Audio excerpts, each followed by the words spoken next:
Hello, this lesson is going to look at British agriculture during World War II. We're going to talk about some of the advances that were made for agricultural practices during the war and how various government methods and methodologies improved agriculture and caused a lot of changes there. So we've talked before about the problems with dealing with essay questions about the economy in terms of you've got to have quite a lot of kind of widespread knowledge in order to do them. And so today we're going to kind of break it down a bit and look at some specific aspects. So here you can see there's a series of questions about the economy or kind of economic areas during the war. And in general, they're very similar. So you can see the 2019 and the 2007 one and the 2012 one are basically the same question.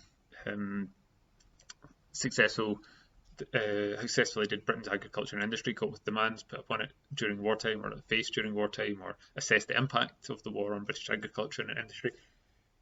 Basically, those questions are asking about changes and the success of those changes. The other questions are asking about the impact of the war on the industrial labour force. So that's more about the workers, the employers, the government, and the relationship between those groups. When we're talking about industry and agriculture, it's obviously very important to understand exactly what these terms mean. So, in simple terms, industry is just the sector that takes stuff and makes it into other stuff. So it takes raw materials and turns it into manufactured goods, usually in factories. During the war, we do tend to also include the coal industry. When we're talking about industry, that tends to fall under that umbrella too, even though technically digging coal out the ground isn't turning raw material into a manufactured good. It's still seen as an industry in a sense, as is things like shipbuilding, although that obviously isn't so much a factory, and steel making, again, slightly different, but they're all seen as the industries. That's what perhaps we call them, the heavy industries. So that is industry. It's about producing things. Agriculture is slightly different. Obviously, it's about production as well, but this time it's more about production on farms. So it usually, and we're mainly going to be talking about food, but it can also involve non-food products like wool.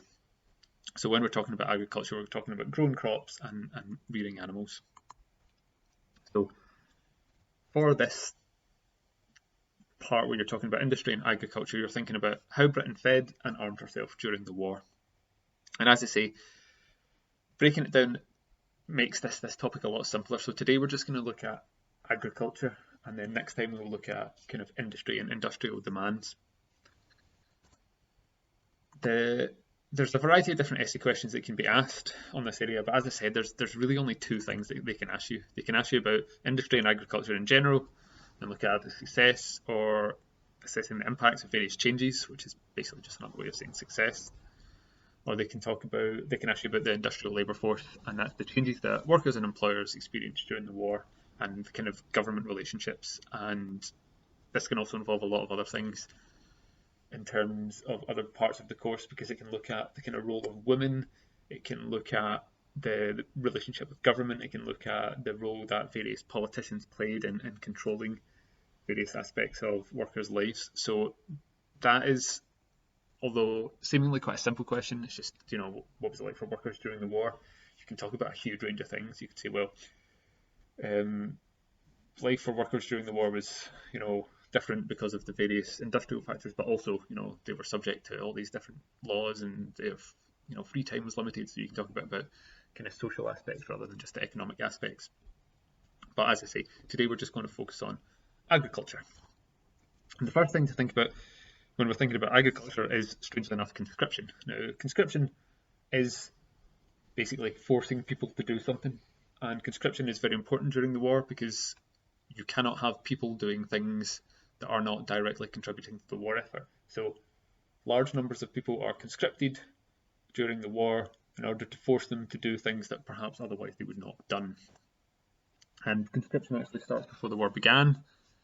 The Military Training Act is introduced in May 1939. Obviously the war doesn't start for a couple of months after that. and it called for all men aged 20 and 21 to be trained for 6 months, and then they would be put into the reserve. And this is the idea that you're going to build up this kind of pool of trained soldiers so that when war came, or if and when war came, they would be able to quickly mobilise a large number of troops. When the war actually broke out, it was replaced by the National Service Act, and this meant that all men between 18 and 41 were conscripted. Now, during World War I, the conscription hadn't been enforced until later on, until 1916, so after a couple of years, but in World War II, it was enforced straight away. And conscription remained in force in some form until the 1960s, under what became known as national service. And there's a lot of kind of people, maybe your grandparents might have a bit of knowledge of national service. I know that my grandparents certainly did. My parents are just too young to have experienced national service. By 1942, they realised that they needed more people to be conscripted, and so all men aged 18 to 51 and all women aged 20 to 30 were now conscripted. There were some exemptions based on if you were a single parent, or if you were looking after a certain number of children, or you had children under a certain age, particularly if you were a woman, then you could get out of being conscripted. But generally speaking, if you were a single person and you certainly are a childless couple, then you were liable to be called up. Key workers were also exempt, so dog workers, miners, scientists, farmers, and some other people were not conscripted, or were not conscripted straight away, and that meant because their jobs were seen as too important to send them out to the front. When the war ended, people that had been in the war and in the armed forces for the longest were what's called demobbed first. So if you'd been in the fighting, or you'd been part of the armed forces since 1939, you were liable, and especially if you were a bit older, you were liable to be demobbed. That is removed from the army quite early on.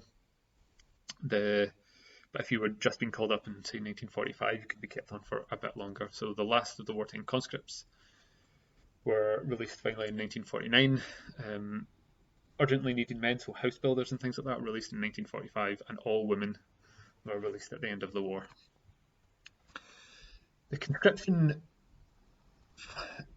The way that conscription was organised has been criticised by quite a lot of people, and it's something we'll maybe look at a little bit more when we talk about war and society and how different classes experienced the war differently. And one of the criticisms of conscription was there were some things that you definitely didn't want to do when you were conscripted.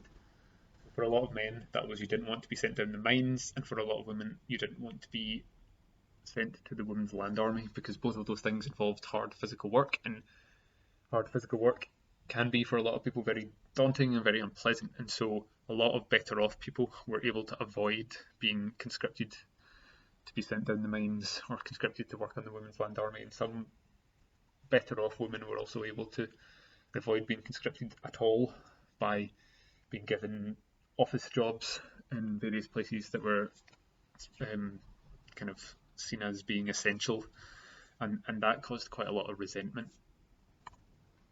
So now on to agriculture itself. So agriculture, that is the farming in Britain, hugely changed during the war. The changes are absolutely massive. First one, the Women's Land Army. It's something that set up during World War I, but it was reintroduced in the Second World War. Started off with volunteers, but when female conscription was introduced, when we were forced to join, there were 80,000 people, 80,000 women in the Women's Land Army by 1944, as well as the Land Army. One of the other big campaigns during the war was the push to grow your own food. Famously, the slogan "Dig for Victory," which is something that people still talk about. It became a key part of the war effort, and people were encouraged to really to use basically all the available ground they could to grow vegetables. And by the end of the war, the number of allotments had nearly doubled to 1.4 million. Parks in London and various other cities, like Buckingham Palace and Hyde Park, and vegetable patches, and medicinal herbs were also grown to make up for shortages in various medicines. Growing your own food obviously massively boosted food production.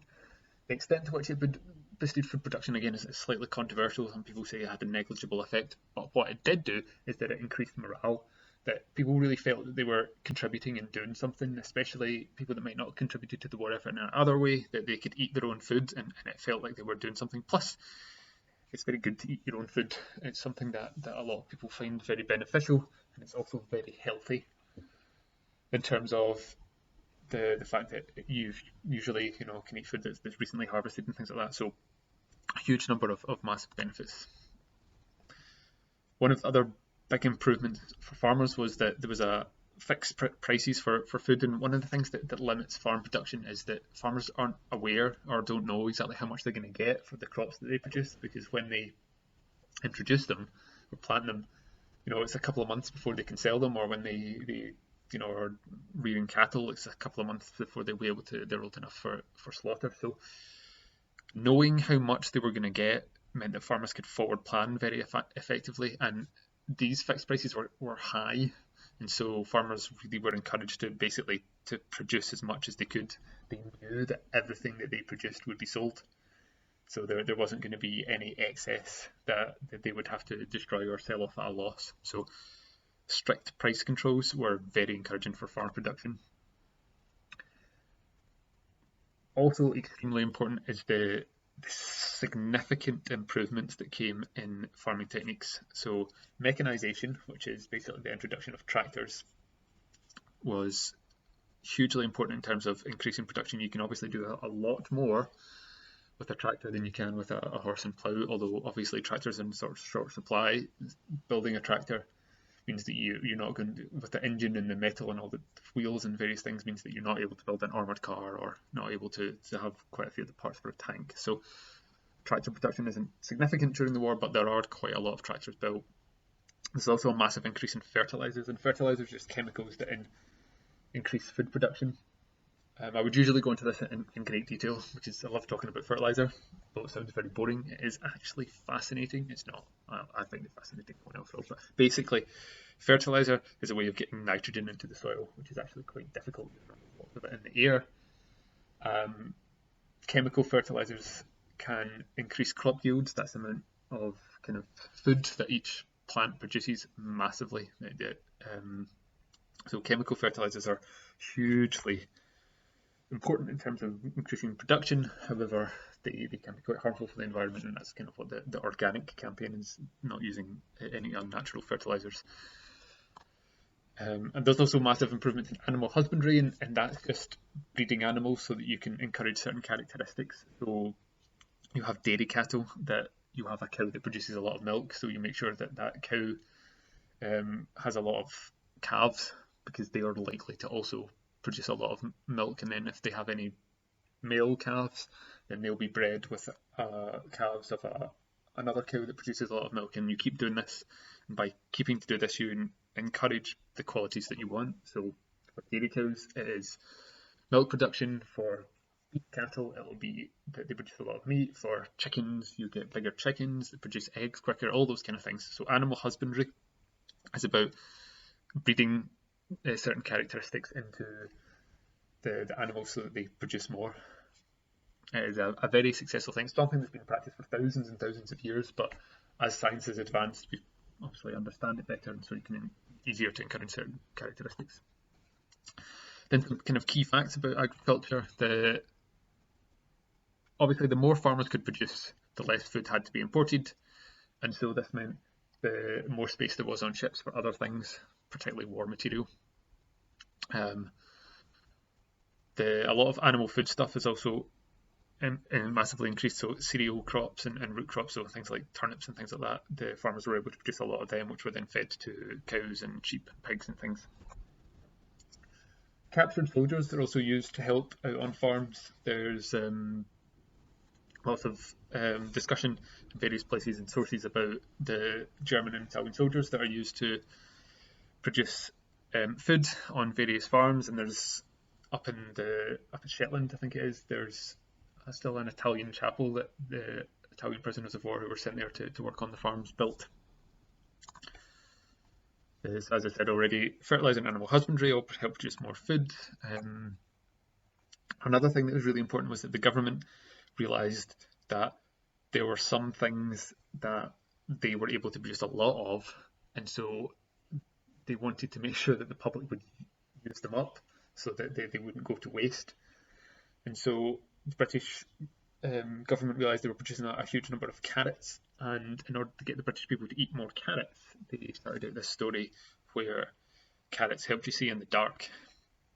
This also was helpful because it was something that a lie they could feed to the Germans to explain why the British pilots were able to find German planes at night when it was actually a development of radar. So the carrot story has two purposes, and one of the big purposes is to encourage the British public to eat a lot more carrots. And it was very successful when people began to eat a lot more of carrots.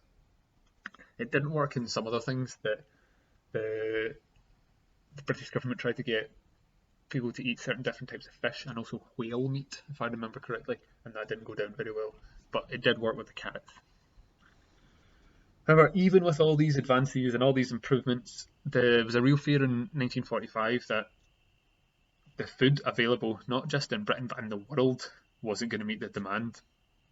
And so there are really interesting notes in the War Cabinet, if you look through them, about them meeting to discuss whether they were going to ask the USA to basically cut the amount of food that people in the USA and US soldiers were going to eat, so that the world could, the British could divert food to various other places around the world, the Balkans region being one of the key areas. So that was very important, and a thing to remember, that there's a constant fear of hunger, not just in Britain but all around the world at this point. To sum up the kind of situation of agriculture, it is generally a situation of great improvement. The British agriculture is a much better position when it exits the war than it was when it enters it. There are a lot of new techniques, a lot of new technologies, also an increasing understanding among the British public that they want to have British produce and eat British, and the kind of importance of farmers is seen as being patriotic and those kind of things, and their contributions to the war effort meant that a lot of British people were keen to continue to support them. And there's a real desire not to return to the kind of 1930s when British farming saw a real decline. And the important thing that I put in both there, domestic food production had doubled between 1939 and 1945. That is significant. That is a huge improvement. By the end of the war, the British farmers were producing twice as much food as they had at the start. So farming is very much a success story. Various historians have got a lot to say about this, understandably. One of the things Martin Pugh highlights is that he talks a lot about, while there are a lot of criticisms in terms of Britain, one of the things that you have to celebrate is the fact that the modern farming methods were really important in helping British agriculture develop, and in particular the chemical industry, which was able to help the development of fertilizers. And J.K. Bowers says that British agriculture was a success.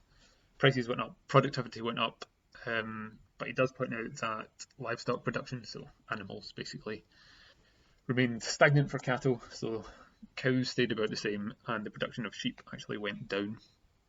So there are some negatives, but overall it is a picture of improvement and strength. So agriculture is an area that the British did well in during the war, and it was definitely seen as a success story.